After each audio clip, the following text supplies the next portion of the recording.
Bueno, metámonos de lleno en esto. Cuando pensamos en el Estado es súper común imaginarse, no sé, un edificio gigante, gris, estático, lleno de oficinas y montañas de expedientes burocráticos, ¿verdad? Pero en este análisis vamos a derribar esa idea por completo. Basándonos en el fascinante trabajo del investigador Juan Manuel Abalmédida, vamos a entender al Estado no como una mole inerte de cemento, sino como algo vivo, una entidad sumamente dinámica que respira, que se administra y sobre todo que evoluciona y se adapta a los tiempos. Y para que todo esto quede súper claro, vamos a seguir un pequeño mapa mental que va de lo más abstracto a un caso bien concreto. Empezaremos con la anatomía del Estado, pasaremos a los atributos de la estatidad, luego veremos los modelos de administración pública y cerraremos aplicando todo esto a la evolución del Estado argentino. 4 pasos. Arrancamos entonces con la primera sección, la anatomía del Estado y la definición de su naturaleza dual. A ver, definir algo tan inmenso requiere salir obligatoriamente de las visiones parciales. Y para marcar el tono intelectual de esta explicación, escuchemos al reconocido politólogo Guillermo O'Donnell. Él básicamente afirma que el Estado es un conjunto de relaciones sociales que establece un cierto orden y lo respalda con una garantía coactiva o de fuerza en un territorio. Esta idea es fundamental. Nos demuestra que el Estado no flota en el vacío, no es un árbitro que mira el partido desde la tribuna, para nada. Está profunda e intrínsecamente metido en las dinámicas de poder de la sociedad, es parte fundamental del juego. Y esto ilustra de manera brillante la naturaleza dual del Estado que nos propone Abalmédida. Pensemos en esto como dos caras de una misma moneda.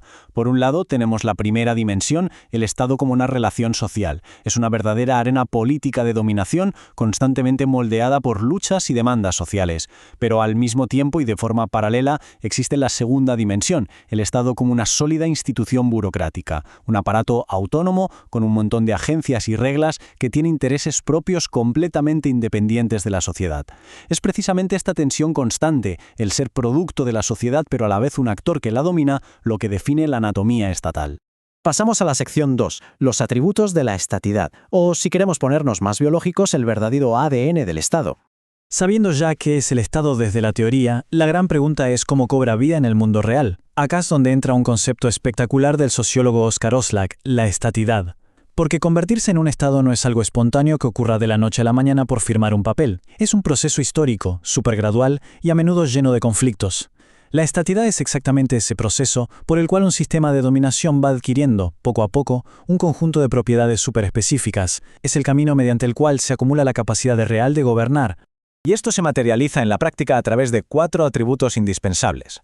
Paso 1. Externalizar el poder. Es decir, ser reconocido formalmente por otros estados como una unidad soberana. Paso 2. Institucionalizar la autoridad, o sea, lograr el monopolio de la Fuerza Armada dentro de las fronteras. Nadie más puede ejercerla. Paso 3. Diferenciar el control. Crear instituciones profesionales capaces de cobrar impuestos y extraer recursos. Súper necesario. Y el paso 4. Internalizar una identidad colectiva. Crear símbolos patrios y un sentido de pertenencia. Si lo piensan bien, cualquier cambio histórico en cómo funciona un Estado es en el fondo una simple variación en qué tan fuertes o débiles son estas 4 propiedades.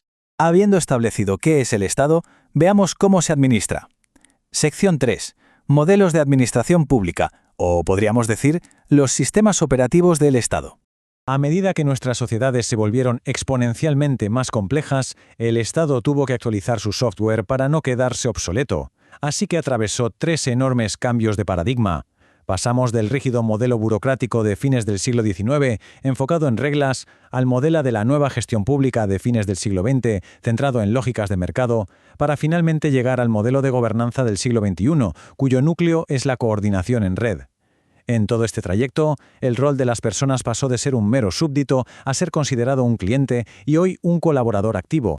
Detengámonos un momento en la primera versión de este software, el modelo burocrático. Fuertemente inspirado en la visión de Max Weber, este sistema reemplazó por fin la antigua lealtad personal hacia los reyes solíderes por la estricta legalidad. Implementó jerarquías claras, reglas escritas súper imparciales y neutralidad política.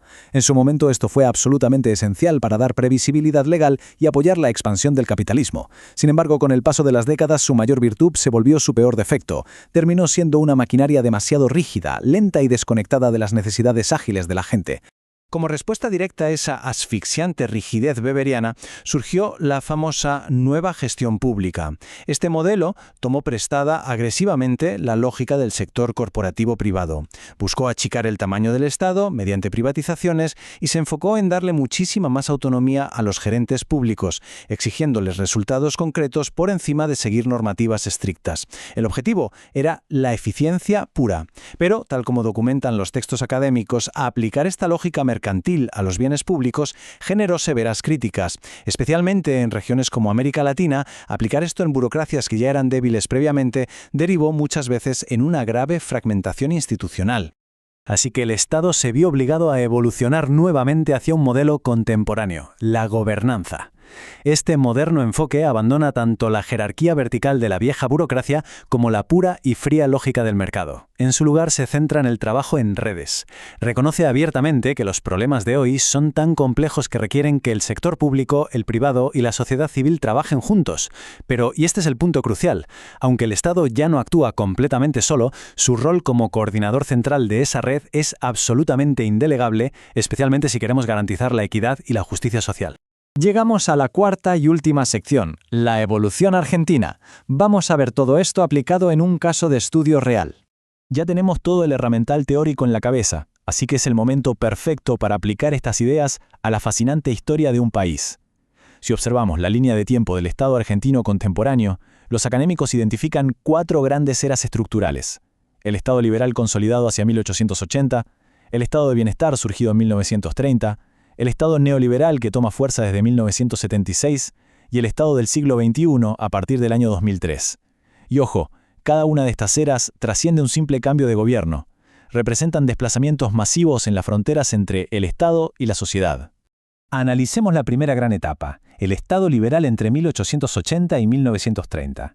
Acá, toda la energía estatal se concentró casi exclusivamente en lograr los primeros 2 atributos de la estatidad. Por un lado, externalizó su poder definiendo sus fronteras internacionales y por el otro, institucionalizó su autoridad, monopolizando la fuerza para terminar definitivamente con las guerras civiles.